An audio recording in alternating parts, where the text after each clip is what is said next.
ஆபிரகாமின் வாழ்க்கை வரலாறு. ஆரானுக்கு மில்கால் இஸ்கால்ங்கிற 2 பொண்ணுங்களும் லோத்துங்கிற ஒரு மகனும் இருந்தான். ஆரான் தன்னோட அப்பா தேராக மறிக்கிறதுக்கு முன்னாடியே இறந்து போயிடுவாங்க. ஆபிராமின் மனைவி சாராய். இவங்க பார்க்கறதுக்கு ரொம்ப அழகாகவும் பெண்களை பொறாமைப்படுற அளவுக்கு ரூபவதியாகவும் இருந்தாங்க.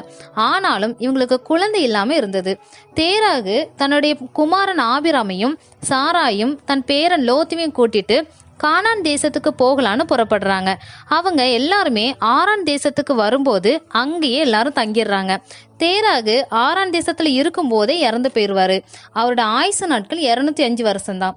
அதுக்கப்புறம் கர்த்தர் ஆபிராமை நோக்கி, நீ உன் தேசத்தையும் உன் இனத்தையும் உன் தகப்பன் வீட்டையும் விட்டுட்டு நான் உனக்கு காண்பிக்கிற தேசத்துக்கு போ. நான் உன்னை பெரிய ஜாதியாக்கி உன்னை ஆசீர்வதித்து உன் பேரை பெருமைப்படுத்துவேன். நீ ஆசீர்வாதமாய் இருப்பாய். உன்னை ஆசீர்வதிக்கிறவர்களே நான் ஆசீர்வதிப்பேன், உன்னை சபிக்கிறவர்களே நான் சபிப்பேன். பூமியில் உள்ள வம்சங்கள் எல்லாம் உனக்குள் ஆசீர்வதிக்கப்பட்டிருக்கும் என்று சொல்லி கர்த்தர் ஆபிராமை ஆசீர்வதித்தார். ஆபிராம் 75 வயதா இருக்கும்போது கர்த்தர் சொன்ன மாதிரியே லோத்துவையும் சாராயும் கூட்டிட்டு ஆரானை விட்டு புறப்பட்டு கானான் தேசத்துல போய் குடியிருந்தாங்க. பின்பு சீக்கியம் பக்கத்துல இருந்த மோரை தேசத்துல குடியிருக்கும் போது கர்த்தர் ஆபிராமுக்கு தரிசனமாகி இந்த தேசத்தை உனக்கு கொடுப்பேன்னு சொன்னாங்க. ஆபிராம் அந்த இடத்துல ஒரு பலிபீடம் கட்டினான். அதுக்கப்புறம் இவங்க எல்லாருமே பெத்தலுக்கு கிழக்கே இருக்கிற ஒரு மலைக்கு போய் குடியிருந்தாங்க. அந்த தேசத்துல ரொம்ப பஞ்சம் உண்டானதால எல்லாரும் எகிப்து தேசத்துக்கு போகலான்னு கிளம்பிட்டாங்க. எகிப்துக்கு கிட்ட போகும்போது ஆபிராம் சாராயை பார்த்து, நீ பார்க்கறதுக்கு ரொம்ப அழகா இருக்க. எகிப்தியர் உன்னை பார்க்கும்போது கண்டிப்பா என்னை கொன்னுட்டு உன்னை உயிரோட வைப்பாங்க. அதனால நான் சாகாம இருக்கணும்னா எகிப்தியர் கேட்கும் போது நீ உன்னை என் சகோதரின்னு சொல்லிருன்னு சொல்றாரு. ஆபிராம் எகிப்துக்கு வந்த பிறகு எகிப்தியர் சாராயை பார்க்கும் போது அவ ரொம்ப அழகா இருந்ததால அவளை அரண்மனையில இருந்த எகிப்தின் ராஜாவான பார்வோன் கிட்ட கூட்டிட்டு போனாங்க. ஆபிராம் சாராயோட சகோதரன் நினைச்சு அவளை மகிழ்ப்பதற்காக ஆபிராமுக்கு ஆடு மாடு கழுதை வேலைக்காரி ஒட்டகம் இப்படி எல்லாவற்றையும் கொடுக்கறாங்க. சாராயை அரண்மனைக்கு கூட்டிட்டு வந்ததால பார்வோனையும் அவன் வீட்டில இருந்த எல்லோரையும் கர்த்தர் மகாவாதியினால வாதித்தார். பார்வோன் ஆபிரகாமை அரண்மனைக்கு வர சொன்னார். ஆபிராம் வந்த பிறகு ஆபிராமை பார்த்து, நீ எனக்கு ஏன் இப்படி பண்ண? இவன் உன் மனைவின்னு ஏன் சொல்லல? எதுக்காக இவன் உன் சகோதரின்னு சொன்ன? இவன் உன் சகோதரின்னு நினைச்சதுனாலதான் இவளை எனக்கு மனைவி ஆக்கணும்னு நினைச்சிட்டேன்னு சொல்லி இந்த உன் மனைவியை கூட்டிட்டு போன்னு சொல்றாரு. அதுக்கப்புறம் ஆபிராமையும் அவன் மனைவியையும் அவனுக்கு உண்டான எல்லாவற்றையும் கொடுத்து எகிப்தை விட்டு அனுப்பி விட்டுட்டாங்க. எகிப்தை விட்டு வந்ததுக்கு அப்புறம் இவங்க எல்லாருமே பெத்தேலுக்கு தென் திசையில குடியிருந்தாங்க. ஆபிராம் எல்லா ஆஸ்திகளையும் உடைய ஒரு சீமானா இருந்தான். ஆபிராம் கூட இருந்த லோத்துவுக்கும் மிகுந்த ஆஸ்திகளும் இருந்தது. ஒரு நாள் ஆபிரகாமுடைய மந்தை மேய்ப்பருக்கும் லோத்தின் மந்தை மேய்ப்பருக்கும் வாக்குவாதம் உண்டாயிற்று. ஆபிராம் லோத்து கிட்ட, நமக்குள்ள வாக்குவாதம்லாம் வேண்டாம், இந்த தேசமெல்லாம் உனக்கு முன்னாடி தானே இருக்குது, நீ என்னை விட்டு பிரிஞ்சு போகணும்னா போகலாம். நீ இடதுபுறம் போனா நான் வலதுபுறம் போறேன், நீ வலதுபுறம் போனா நான் இடதுபுறம் போறேன்னு சொல்லி லோத்து கிட்ட சொல்றாரு. லோத்து யோர்தான் நதிக்கு பக்கத்துல இருந்த சோதமுக்கு நேரா ஒரு கூடாரம் போட்டு அங்கே தங்குறாங்க. ஆபிராம் கானான் தேசத்துல போய் குடியிருக்கிறாங்க. இப்படி ஒருத்தரை விட்டு ஒருத்தர் பிரிஞ்சிடுறாங்க. லோத்து ஆபிராமை விட்டு பிரிஞ்சு போன பிறகு கர்த்தர் ஆபிராமை பார்த்து, நீ பார்க்கிற இந்த தேசத்தை உனக்கும் உன் சந்ததிக்கும் என்றென்றைக்கும் தருவேன், உன் சந்ததியை பூமியின் தூளை போல பெருக பண்ணுவேன் என்று சொல்லி ஆசீர்வதித்தார். அதன் பிறகு ஆபிராம் எப்ரோனில் இருக்கிற மம்ரையின் சமபூமியில குடியிருந்து கர்த்தருக்காக ஒரு பலிபீடம் கட்டினார். ஆபிராமுடைய தரிசனத்தில் கர்த்தருடைய வார்த்தை உண்டாயிற்று. அது என்னன்னா, கர்த்தர் ஆபிராமை பார்த்து, ஆபிராமே நீ பயப்படாத, நான் உனக்கு கேடகமும் மகா பெரிய பலனுமாய் இருக்கிறேன் என்றார். அதுக்கு ஆபிராம், ஆண்டவரே அடியனுக்கு என்ன தருவீங்க? நான் பிள்ளை இல்லாம இருக்கிறேனே, தமஸ்கு ஊரனாகி இந்த எலியேசை என் வீட்டு விசாரணை கர்த்தனா இருக்கிறானே, நீங்க எனக்கு புத்திர சந்தானம் தரல, அதனால என் வீட்டுல பிறந்த பிள்ளை எனக்கு சுதந்திரவாளியா இருக்கிறான்னு சொல்றான். அதுக்கு கர்த்தர் சொல்றாங்க, இவன் உனக்கு சுதந்திரவாளி கிடையாது, உன் கற்ப பிறப்பா இருக்கிறவன் தான் உனக்கு சுதந்திரவாளின்னு சொல்லிட்டு ஆபிராமை வெளியே வந்து வானத்தை அண்ணாந்து பாருன்னு சொன்னாங்க. ஆபிராமை பார்த்து, இந்த நட்சத்திரங்களை எல்லாம் உன்னால என்ன முடிஞ்சா என்ன, அப்படிதான் உன்னோட சந்ததியும் இருக்குன்னு சொன்னாங்க. ஆபிராம் கர்த்தரை விசுவாசித்தான். பின்பு பலிகளையும் செலுத்தினான். கர்த்தர் ஆபிராமை ஆசீர்வதித்தார். அதன் பிறகு எகிப்து தேசத்தாளாகிய ஆகார் என்ற பெண் சாராயோட அடிமை பெண்ணா இருந்தா. சாராய்க்கு பிள்ளை இல்லாததால சாராய் ஆபிராமை பார்த்து, நான் பிள்ளை பெறாதபடிக்கு கர்த்தர் என் கற்பத்தை அடைச்சிருக்கிறாரு, அதனால என்னோட அடிமை பெண் ஆகார் மூலமாக ஒரு பிள்ளையை பெற்று கொடுங்கன்னு கேட்கிறான். ஆபிராம் சாராயோட வார்த்தைக்கு செவி கொடுத்ததால சாராய் ஆகாரை ஆபிராமுக்கு மறுமனையாட்டியாக கொடுத்தாள். ஆகார் கர்ப்பமான போது சாராயை அவள் ரொம்ப அற்பமாக நினைக்க ஆரம்பிச்சிட்டான். இதை தெரிந்த சாராய் ஆபிராம் கிட்ட போய், என் அடிமை பெண்ணை உங்ககிட்ட கொடுத்தேன், ஆனா அவ கர்ப்பமானதால என்னை ரொம்ப அற்பமா நினைக்கிறான், கர்த்தர் தான் எனக்கும் உங்களுக்கும் நடுசல நின்று நியாயம் தீர்ப்பார்னு சொல்றான்.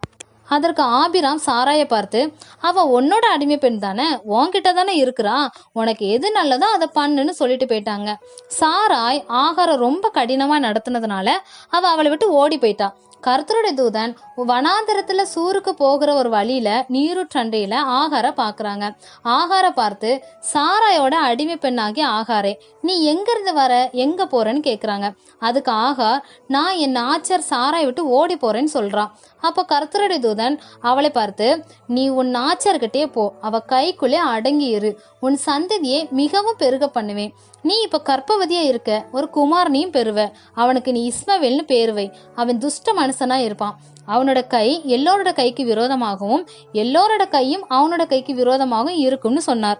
கர்த்தருடைய தூதன் அந்த இடத்துல தரிசனமானதால தேவன் என்னை காண்கிறார் என்று சொல்லி அந்த இடத்துக்கு லகாய் ரோயி என்று பெயர் வைத்தார். அதுக்கப்புறம் ஆபிராமின் 86வது வயசுல ஆகார் ஆபிராமுக்கு இஸ்மவேலை பெற்றாள். அதன் பின்பு ஆபிராமின் 99வது வயதில் கர்த்தர் ஆபிராமுக்கு தரிசனமாகி, நான் சர்வ வல்லமையுள்ள தேவன், நீ எனக்காக முன்பாக நடந்து கொண்டு உத்தமனாய் இரு, நான் உன்கிட்ட உடன்படிக்கை பண்ணுவேன், உன்னை திரளாய் பெருக பண்ணுவேன்னு சொல்றாங்க.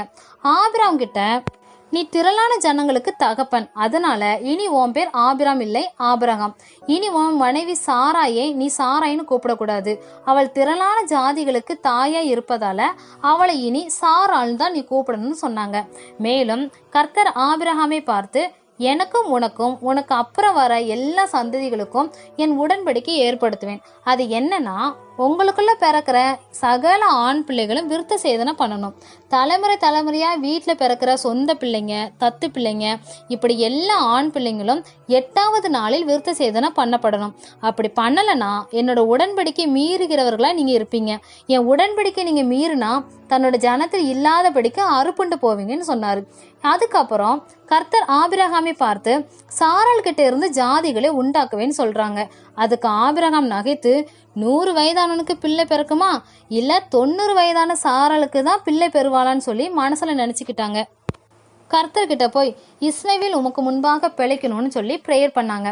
கர்த்தர் ஆபிரகாம் நகைத்ததை அறிஞ்சு, சாராள் நிச்சயமாக ஒரு குமாரனை பெறுவான், அவளுக்கு ஈசாக்கு என்று பெயர் வை, அவங்கிட்டே என் உடன்படிக்கை ஏற்படுத்துவேன்னு சொல்லிட்டு இஸ்மவேலுக்காக நீ பண்ண ஜபத்தை கேட்டேன், அவனையும் ஆசீர்வதித்து பெரிய ஜாதியாக்கி பழிக பெருக பண்ணுவேன்னு சொன்னாங்க. வர வருஷத்துல சாராய் பெற போகிற பிள்ளைகிட்ட என் உடன்படிக்கை ஏற்படுத்தன் என்றும் கூறினார். இப்படி எல்லாவற்றையும் சொல்லி முடித்த பின்பு கர்த்தர் ஆபிராமை விட்டு எழுந்தருளினார். ஆபிரகாம் தன்னுடைய 99வது வயதிலும் இஸ்மவேல் தன்னுடைய 13வது வயதிலும் இருவரும் ஒரே நாளில் விருத்த சேதனை பண்ணி கொண்டார்கள். அவனோடு கூட அவன் வீட்டில இருந்த எல்லாருமே விருத்த சேதனை பண்ணி கொண்டார்கள். ஆபிரகாம் ஒரு நாள் பகல்ல உஷ்ண வேலையில தன்னோட கூடார வாசல்ல உட்கார்ந்துருந்தாங்க. அப்போ 3 புருஷர்கள் வந்துகிட்டு இருக்கிறத பார்த்ததும் ஆபிரகாம் அவங்களுக்கு எதிராக ஓடி போய் தரை மட்டும் கொண்டிருந்து அவர்களை வணங்கினான். ஆபிரகாம் அவங்க கிட்ட, நீங்க என்னை கடந்து போக வேண்டாம், கொஞ்சம் தண்ணி கொண்டு வரேன், இங்கே கால்களை கழுவி இந்த மரத்தடியில சாஞ்சிருங்க, நான் போய் நீங்க சாப்பிட்றதுக்கு உணவுகளை கொண்டுட்டு வரேன், நீங்க சாப்பிட்ட பிறகு இங்க இருந்து கடந்து போங்கன்னு சொல்றாங்க. அதற்கு அவர்களும் சம்மதித்தனர். அவங்களுக்கு சாப்பிட்றதுக்காக வீட்டுல அவங்களுக்காக ஆயத்தம் பண்ணின ருசியில உணவுகளை கொண்டு வந்தான். அவர்கள் சாப்பிட்ட பிறகு, உன் மனைவி சாராளை எங்கன்னு கேட்குறாங்க. அதுக்கு ஆபிரகாம், அவ கூடாரத்துலதான் இருக்கிறான்னு சொல்றாங்க. அவர்கள் ஆபிரகாமை பார்த்து, ஒரு உற்பவ காலகட்டத்தில் கண்டிப்பாக உங்ககிட்ட வருவேன், அப்ப சாராளுக்கு ஒரு குமாரன் இருப்பான்னு சொல்லிக்கிட்டு இருந்தாங்க. இவங்க இப்படி பேசிக்கிட்டு இருக்கிறத கூடாரத்துல இருந்த சாராள் கேட்டுட்டு தான் இருந்தாங்க. சாராள் தன்னோட மனசுல, நான் கிழவியா இருக்கேன், இனி எப்படி பிள்ளை பிறக்கும்னு நகைச்சுக்கிட்டு இருந்தாங்க. கர்த்தர் ஆபிரகாமை பார்த்து, சாராள் நகைத்து, நான் கிழவியா இருக்கும்போது எப்படி பிள்ளை பிறக்கும்னு ஏன் நினைக்கிறான், என்னால செய்ய முடியாத காரியம் ஏதாவது இருக்குதா, உற்பவ காலகட்டத்துல நிச்சயமாக வருவேன், அப்போ சாராளுக்கு ஒரு குமாரன் இருப்பான்னு சொன்னாங்க. இதை கேட்ட சாராள் பயந்து போய் நான் நகைக்கலன்னு போய் சொல்றாங்க. அதற்கு அவர் இல்ல நீ நகைச்சேன்னு சொன்னாங்க. பின்பு அந்த 3 புருஷர்களும் சோதோமை நோக்கி போறாங்க. ஆபிரகாமும் அவங்களோட கூட போய் அவங்கள வழி அனுப்பி வச்சுட்டு வராங்க. அதுக்கப்புறம் கர்த்தர் சொன்னபடியே ஆபிரகாமின் 100வது வயதுல ஈசாக்கு பிறந்தான். ஈசாக்கு பால் மறந்த நாளில ஆபிரகாம் பெரிய விருந்து பண்ணினாங்க. ஆகாரின் மகன் இஸ்மவேல் பரியாசம் பண்றத சாராள் பார்த்து ஆபிரகாம் கிட்ட போய் இந்த அடிமை பெண்ணையும் அவன் பையனையும் இங்க இருந்து போக சொல்லுங்க, என்னோட பையனுக்கு அவன் சுதந்திரவாளியா இருக்க வேண்டாம்னு சொல்றாங்க. இதை கேட்ட போது ஆபிரகாமுக்கு மிகுந்த துக்கமா இருந்தது. தேவன் ஆபிரகாமை பார்த்து அந்த பிள்ளையையும் உன் அடிமை பெண்ணையும் குறித்து சொல்லப்பட்டது உனக்கு துக்கமா இருக்க வேண்டாம், ஈசாக்கின் இடத்திலிருந்து உன்னோட சந்ததி விளங்கும், அதனால சாராள் சொல்றதை கேளு, அடிமை பெண்ணின் மகனும் உன்னோட வித்தா இருப்பதால அவனையும் பெரிய ஜாதியாக்குவேன் என்று சொன்னார். அதன் பின்பு ஆபிரகாம் அதிகாலையில எழுந்து துருத்தியில் தண்ணீரை கொடுத்து 2 பேரையும் அனுப்பி விட்டுட்டாங்க. இந்த காரியமெல்லாம் நடந்த பிறகு கர்த்தர் ஆபிரகாமை சோதித்தார். எப்படின்னா, கர்த்தர் ஆபிரகாமை பார்த்து உன் புத்திரனும் உன் ஏகசுதனும் உன் நேச குமாரனுமாக ஈசாக்கை நான் சொல்ற மலைக்கு மேல கூட்டிட்டு போய் அவனை தகன பலியாய் பலியிடு என்று சொன்னார். கர்த்தருடைய வார்த்தைக்கு ஆபிரகாம் கீழ்ப்படிந்து அதிகாலையில எழுந்து தன் கழுதையின் மேல் சேனங்கட்டி தன் வேலைக்காரரை 2 பேரையும் ஈசாக்கையும் கூட்டிக் கொண்டு பலிக்கு தேவையான கட்டைகளையும் எடுத்துக்கொண்டு தேவன் குறித்த மலைக்கு புறப்பட்டான். 3வது நாளில் அந்த மலையை பார்க்குறாங்க. அந்த மலையை பார்க்கும்போது ஆபிரகாம் தன் வேலைக்காரர்களை நோக்கி, நீங்க இந்த கழுதையை நிறுத்தி இங்கே இருங்க, நானும் என் பையனும் தொழுதுட்டு திரும்பி வரோன்னு சொல்லிட்டு போனாங்க. ஆபிரகாம் தகன பலிக்கு கட்டைகளை எடுத்து ஈசாக்கு மேல் வைத்து தன்னோட கையில நெருப்பையும் கத்தியும் எடுத்துக்கொண்டான். ஈசாக்கு தன் தகப்பன் ஆபிரகாமை பார்த்து, இதோ நெருப்பும் கட்டையும் இருக்கிறது, தகன பலிக்கு ஆட்டுக்குட்டி எங்கன்னு கேட்குறாங்க. அதுக்கு ஆபிரகாம், தகன பலிக்கு தேவையான ஆட்டுக்குட்டியை கர்த்தர் பார்த்து கொள்வார் என்று சொன்னான். தேவன் சொன்னபடியே அந்த இடத்துக்கு வந்து ஒரு பலிபீடத்தை உண்டாக்கி கட்டைகளை அடுக்கி ஈசாக்கை கட்டி அடுக்கி வச்சிருந்த கட்டைகளுக்கு மேலே ஈசாக்கை படுக்க வைத்தான். ஈசாக்கை வெட்டுறதுக்காக தன் கையை நீட்டி கத்தியை எடுத்தான். கர்த்தருடைய தூதன் வானத்திலிருந்து, ஆபிரகாமே, பிள்ளையாண்டான் மேல் உன் கையை போடாதே, அவனை ஒன்றும் செய்யாதே, நீ அவனை உன் புத்திரன் என்றும் உன் ஏக சுதன் என்றும் பாராமல் எனக்காக அவனை ஒப்பு கொடுத்ததால நீ தேவனுக்கு பயந்தவன் என்று இதன் மூலம் தெரிந்து கொண்டேன் என்று சொன்னார். ஆபிரகாம் தன் கண்களை ஏறெடுத்து பார்க்கும்போது புதரில் தன் கொம்புகள் சிக்கிக் கொண்டிருந்த ஒரு ஆட்டுக்கடாவை பார்த்தான். அதை ஈசாக்குக்கு பதிலாக அந்த ஆட்டுக்கடாவை தகன பலியாக பலியிட்டான். அந்த இடத்துக்கு யெகோவா ஈரே என்று பெயரிட்டான். யெகோவா ஈரே என்றால் கர்த்தர் எல்லாம் பார்த்து கொள்வார் என்று அர்த்தம்.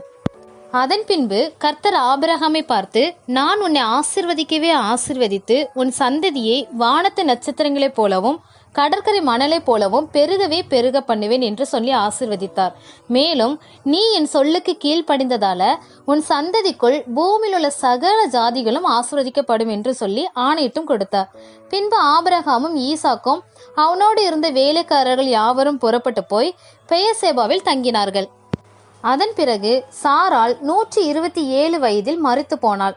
ஆபிரகாமுக்கு வயது அதிகமானதால ஈசாக்குக்கு பெண் பார்க்கும்படி தன் ஊழியக்காரனிடம் கூறினான். அந்த ஊழியக்காரனிடம், என்னுடைய பையனுக்கு கானானியர்களை பெண் பார்க்காதபடிக்கு என் தேசத்திலும் என் இனத்தாரிடத்திலும் போய் பொண்ணு பாருன்னு சொல்லி ஊழியக்காரனிடம் சத்தியமும் வாங்கி கொண்டான். பின்பு ஈசாக்குக்கு லாபானின் தங்கியான ரெபேக்காளை திருமணம் செய்து வைத்தார்கள். இதனால் தாய்க்காக கொண்டிருந்த துக்கம் நீங்கி ஈசாக்கு ஆறுதல் அடைந்தான். அதன் பிறகு ஆபிரகாம் கெத்துராலை விவாகம் பண்ணிக்கிட்டாங்க.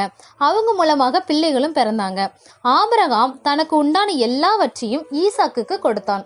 மறுமணியாட்டி பிள்ளைகளுக்கு நன்கொடைகளை கொடுத்து ஈசாக்கை விட்டு கிழக்கே போக கீழ் தேசத்துக்கு அனுப்பிவிட்டான். ஆபிரகாம் 175 வயது வரை உயிரோடு இருந்தான். பிற்பாடு நல்ல நரை வயதிலும் முதிர்ந்த பூரண ஆயுசிலும் மரித்து போனான்.